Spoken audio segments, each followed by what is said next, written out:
Hi friends, எல்லாருக்கும் வணக்கம்.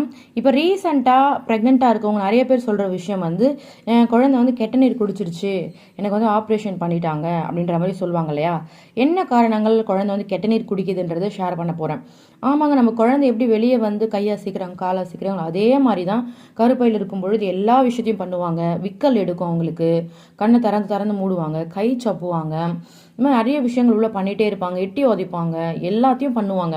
சுந்தர் பண்ணுறப்போ உள்ள அதே மாதிரி தான் உங்களுக்கு கெட்ட நீர் குடிக்கிறதுக்கான வாய்ப்புகள் மிக மிக அதிகம். அது என்னென்ன காரணங்கள் தெரிஞ்சுக்கோங்க. இன்றைய காலகட்டத்தில் நிறைய பேருக்கு அவங்க நார்மலாக தான் இருக்காங்க, அவங்க கெட்ட நீர் குடிச்சிட்டாங்கன்றப்ப கண்டிப்பாக கொஞ்ச நேரத்துலேயே அவங்க டெலிவரி பண்ணி எடுத்துடணும்.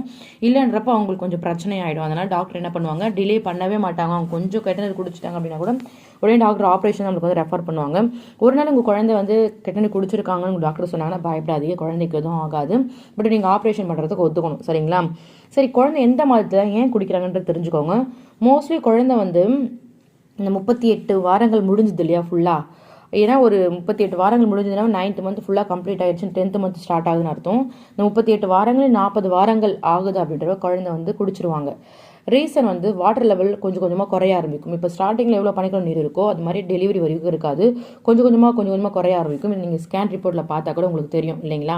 அப்படி பார்க்குறப்ப கொஞ்சம் கொஞ்சமாக அது குறைய ஆரம்பிக்கும். அப்போ நிறைய தண்ணி இருக்கிறப்ப குழந்தை குடிச்சு விளையாடுவாங்க, யூரின்லாம் போவாங்க, அது தெரியாது. பட் வந்து யூரின் குறையிறப்ப அப்போ குழந்தை குடிக்கிறப்போ அது இன்னும் குழந்தை அந்த தண்ணியோட லெவலை குறைச்சி விட்டுரும்.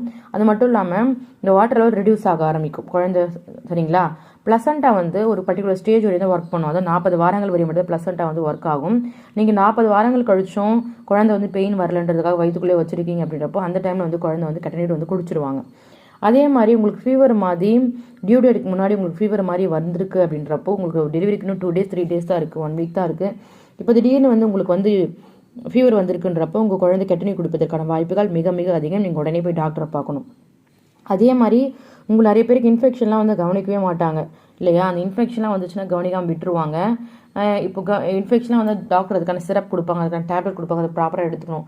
சரி, நான் உங்களுக்கு இன்ஃபெக்ஷன் ஆகிருக்கீங்க எப்படி கண்டுபிடிக்கணும்? பிறப்புறுப்பு அரிப்பு, நமைச்சல் எடுத்துகிட்டே இருக்கும், யூரின் போகிறப்ப வலிக்கும், குத்தும், நைட்டெல்லாம் அந்த இடத்த சொரிஞ்சிட்டே இருக்கிற மாதிரி ஒரு ஃபீலிங் வரும், எரிச்சலாக இருக்கும். இந்த மாதிரி உங்களுக்கு இருக்குன்னா அந்த இடத்துல இன்ஃபெக்ஷன் ஆகிருக்குன்னு அர்த்தம். உடனே போய் நீங்கள் டாக்டரை பார்த்து அதை க்யூர் பண்ணணும். அது மாதிரி பண்ணாமல் இருந்தீங்கன்னா இன்ஃபெக்ஷன் உள்ளே போய் குழந்தைய பாதிச்சு குழந்தை வந்து அந்த கெட்ட நீர் எடுத்து குடிச்சிருவாங்க. அதே மாதிரி இன்னொரு முக்கியமான விஷயம், இப்போது நம்ம யூரின் போகிறோம் இல்லைங்களா, அந்த கலர் வந்து ரொம்ப ரொம்ப மஸ்ட்டு. அந்த கலர் சேஞ்சஸ் வந்து பார்த்துட்டே இருக்கணும், சரிங்களா? அதுக்கப்புறம் ரொம்ப ஒரு சில பேர் வந்து ரொம்ப ஸ்ட்ரெஸ் ஆவாங்க. ரொம்ப ஸ்ட்ரெஸ் ஆனாங்கன்னா பிளட் சப்ளை வந்து குறையும். பிளட் சப்ளை குறைஞ்சிச்சுன்னா அவங்க குழந்தைக்கு ஹெல்தி கிடையாது இல்லைங்களா? அதே மாதிரி ஆக்சிஜன் சப்ளை குறையும். இந்த மாதிரிலாம் குறையிறப்போ குழந்தை வந்து கெட்ட நீர் வந்து குடிச்சிருவாங்க. முக்கியமாக தொப்புள கொள்ளு வந்து குழந்தையோட கழுத்து சுற்றிட்டு இருந்தோன்னு வச்சுக்கோங்க. அந்த மாதிரி டைமில் ஒரு குடி 2 சுடி 3 சுடி அதை சுழிச்சிட்டு இருந்தாங்கன்னா குழந்தை தண்ணி குடிக்கிறதுக்கான வாய்ப்புகள் மிக அதிகம். அதே மாதிரி பிபி அதிகமாக இருக்குது, அதே மாதிரி சுகர் டயபெட்டிஸ் அதிகமாக இருக்குது. இந்த மாதிரிலாம் இருந்தால் குழந்தையோட உடனே வந்து டெலிவரி பண்ணி எடுத்துடணும். ரொம்ப ஒரு 38 வாரங்கள் தான் தள்ளி போகக்கூடாது. முக்கியமாக ரொம்ப நேரம் டெலிவரி பெயின் வருதுன்னு வச்சுக்கோங்க, உள்ளே ரொம்ப நேரம் குழந்தை தவிச்சிட்டு இருக்காங்க அப்படின்னா கூட குழந்தை வந்து கெட்ட நீர் வந்து குடிச்சிடுவாங்க. இன்னொரு முக்கியமான விஷயம், குழந்தை கெட்ட நீர் குடிச்சிட்டாங்கன்றப்போ என்ன மாதிரி அறிகுறிகள் உங்களுக்கு தெரியுன்றதை ஷேர் பண்ணுறேன். குழந்தையோட மூவ்மெண்ட் வந்து கொஞ்சம் கம்மியாக இருக்கும், இல்லைன்னா ரொம்ப அதிகமாக இருக்கும், சரிங்களா? அதே மாதிரி வாட்டர் டக்குன்னு பிரேக் ஆகி உடையும், இல்லை கொஞ்சமாக சுட்ட வெளியே வர ஆரம்பிக்கும். பிளாக் கலரில் க்ரீன் கலரில் வெளியே வரும், சரிங்களா? அதே மாதிரி நீங்கள் வந்து டாக்டர்கிட்ட கேட்டுட்டு நீங்கள் வந்து அதை வந்து அந்த எந்த லெவலில் இருக்குன்றதை செக் பண்ணிகிட்டே இருக்கணும்.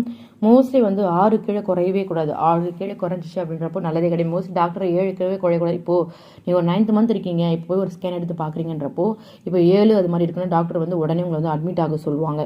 அட்மிட் ஆக சொல்லி உடனே டாக்டர் வந்து உங்களை ஆப்ரேஷன் பண்ணணும் தான் சொல்லுவாங்க. இல்லை டெலிவரி உங்களுக்கு நார்மல் டெலிவரி ஆகிறதுக்கான சிம்டம்ஸ் எல்லாமே இருக்குது, குழந்தை தலைகள் திரும்பிட்டு இருக்காங்க அப்படின்றப்போ உங்களுக்கு டெலிவரி பெயின் வர வச்சு மருந்து வச்சு உங்களுக்கு அதன் மூலமாக டெலிவரி பெயின் வந்து வர வைப்பாங்க. ஸோ அதனால் உங்களுக்கு ஒன்ஸ் குழந்தை வந்து நார்மல் டெலிவரி ஆகணும் அப்படின்றப்போ நல்ல ஹெல்த்தியாக இருக்கணும், நல்ல ஃபுட் சாப்பிடணும், ரொம்ப ஹெல்த்தியாக ஹாப்பியாக இருக்கணும். இன்னொரு முக்கியமான விஷயம், டெலிவரி பெயின் வந்தால் தான் நமக்கு வந்து நார்மல் டெலிவரி ஆகும்னு கிடையாது. செயற்கையான முறையில் கூட டாக்டர் வந்து டெலிவரி பெயினை வர வச்சு நல்லபடி நார்மல் டெலிவரி குழந்தை பிறக்க வைப்பாங்க. ஸோ ரொம்ப எதுவும் யோசிக்காதுங்க. இதெல்லாம் ஒரு ஜென்ரல் இன்ஃபர்மேஷன் தான். உங்கள் ஒன்றுமே இல்லை, ஒரு ஹாஸ்பிட்டல் போய்ட்டு ரிப்போர்ட் பார்த்தோன்னே வாட்டர் லெவல் எவ்வளோ இருக்குது, நார்மலாக இருக்கா இல்லையா, குழந்தையோட ஹார்ட் பீட் நீர் நார்மலாக இருக்கா இல்லையா, குழந்தை கரெக்டான பொசிஷனில் இருக்காங்களா, குழந்தை கரெக்டான வெயிட்டில் இருக்காங்களா, உங்கள் உடம்புல ஏதாச்சும் பிரச்சனை இருக்கான்றது ஜஸ்ட் செக் பண்ணுங்கள், அதுவே போதும். மற்றபடி வேறு எந்த ஒரு விஷயம் நீங்கள் பண்ணவே வேணாம். இந்த வீடியோ பார்க்குற எல்லாருக்கும் எந்த ஒரு குறையும் இல்லாமல் ரொம்ப ஹெல்த்தியாக அழகான குழந்தை பிறக்கணும். டெலிவரி பெயின் வந்தால் கூட அந்த பெயின் ரொம்ப வலி இல்லாமல் கொஞ்சமான வலியோடு உங்களுக்கு பிறக்கணுன்றதுக்காக ப்ரேயர் படிக்கிறேங்க. Okay friends, thank you so much, பாய்.